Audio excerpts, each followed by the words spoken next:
Vai fazer uma homenagem a uma pessoa que contribuiu muito para o nosso crescimento durante esses meses. Vamos homenagear a Maia.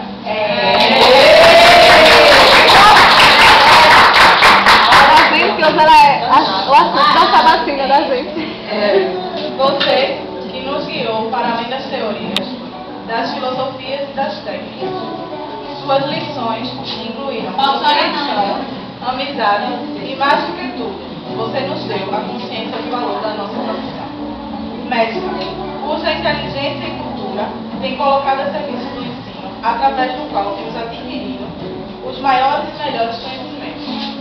Dizer-lhe muito obrigada é muito pouco e não expressa em plenitude tudo aquilo que queremos.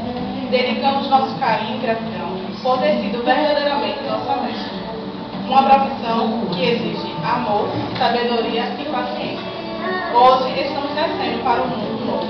Não mais necessitamos de mãos protetoras, mas de mãos que colham os brotos das sementes